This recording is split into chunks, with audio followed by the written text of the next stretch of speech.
नमस्कार दोस्तों, आप सभी का स्वागत है हमारे चैनल अथर और आत्मा में। आज हम आपको बताएंगे कामदा एकादशी की पवित्र कथा और इसका महत्व है। चैत्र मास के शुक्ल पक्ष की एकादशी को कामदा एकादशी कहा जाता है।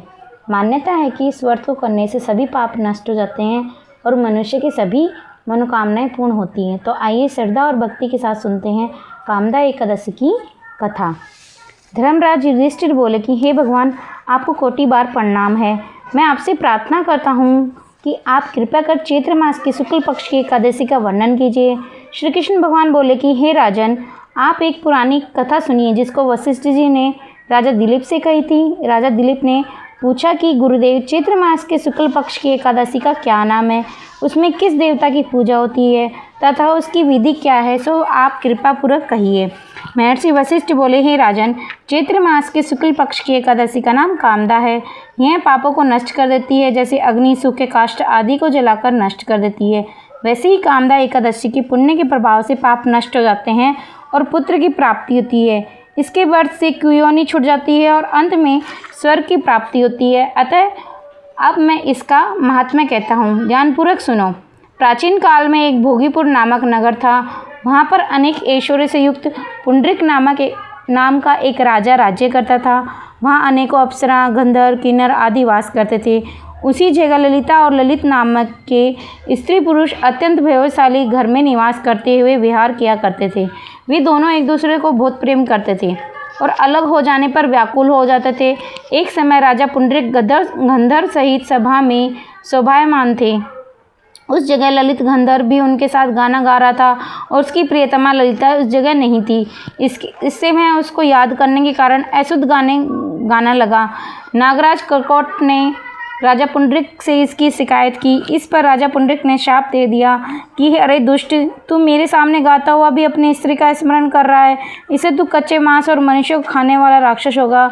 तू महापापी है, अपने कर्म का अब तू फल भोग। राजा पुंडरीक के श्राप से वह ललित गंधर्व उसी समय एक विकराल राक्षस हो गया। उसका मुख भयानक हो गया, उसके नेत्र सूर्य चंद्र के समान प्रदीप्त होने लगे, मुख से अग्नि निकलने लगी। उसकी नाक पर्वत की कंदरा के समान विशाल हो गई और गर्दन पहाड़ के समान लगने लगी।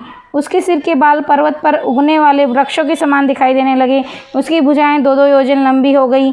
इस तरह उसका 8 योजन शरीर हो गया। राक्षस हो जाने पर उसको महान दुख मिलने लगा और अपने कर्म का फल भोगने लगा। जब ललिता को अपने प्रियतम ललित का ऐसा हाल मालूम हुआ तो वह बहुत दुखी हुई। वह सदैव अपने पति के उद्धार के लिए विचार करने लगी कि मैं कहाँ जाऊँ और क्या करूँ। वह राक्षस घोर वनों में रहने लगा और अनेक प्रकार के पाप करने लगा। उसकी स्त्री ललिता भी उसके पीछे पीछे जाती और वह विलाप करती रहती। एक दिन वह अपने पति के पीछे पीछे घूमते घूमते विंध्याचल पर्वत चली गई। उसने उस जगह श्रृंगी ऋषि का आश्रम देखा। वह शीघ्र ही उस आश्रम के पास गई और ऋषि के सम्मुख जाकर विनय करने लगी। उसे देखकर श्रृंगी ऋषि बोले, हे सुबेगे, तुम कौन हो और यहाँ किस लिए आई हो? ललिता बोली, हे मणि, वीर धनवा नामक गंधर्व की कन्या ललिता हूँ। मेरा पति राजा पुंडरीक के श्राप से एक भयानक राक्षस हो गया है। उससे मुझको महान दुख हो रहा है। आप उसे राक्षस योनि से छूटने का कोई श्रेष्ठ उपाय बतलाइए। तब श्रृंगी ऋषि बोले, अरे गंधर्व कन्या ललिता, अब चैत्र मास के शुक्ल पक्ष की एकादशी आने वाली है। उसका नाम कामदा एकादशी है। उसके व्रत करने से मनुष्य के समस्त कार्य शीघ्र ही सिद्ध हो जाते हैं। यदि तू उसके व्रत के पुण्य को अपने पति को देगी तो वह शीघ्र ही राक्षस योनि से छूट जाएगा और राजा का श्राप शांत हो जाएगा। मुनि के ऐसे वचनों को सुनकर ललिता ने आनंद पूर्वक उसका व्रत किया और द्वादशी के दिन ब्राह्मणों के सामने अपने व्रत का फल अपने पति को दे दिया और भगवान से प्रार्थना करने लगी, हे प्रभु, मैंने जो यह व्रत किया उसका फल मेरे पति देव को मिले, जिससे उसकी राक्षस योनि शीघ्र ही छूट जाए। एकादशी का फल देते ही उसका पति राक्षस योनि से छूट गया और अपने पुराने स्वरूप को प्राप्त हुआ। वह अनेक सुंदर वस्त्रों तथा आभूषणों से अलंकृत होकर पहले की भांति ललिता के साथ विहार करने लगा। कामदा एकादशी के प्रभाव से वह पहले की भांति अब अधिक सुंदर हो गया और पुष्पक विमान में बैठकर स्वर्गलोक को चले गए। हे राजन, इस व्रत को विधि पूर्वक करने से समस्त पाप नष्ट हो जाते हैं। इसके व्रत से मनुष्य, ब्रह्मा इत्यादि के पाप और राक्षस आदि की योनि छूट जाती है। संसार में इससे महान कोई दूसरा व्रत नहीं है। इसकी कथा व महात्म्य के श्रवण में पठन से वाजपेयी यज्ञ का फल प्राप्त होता है।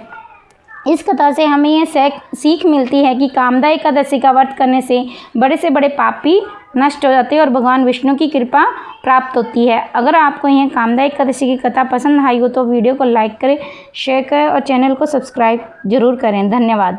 जय श्री हरि।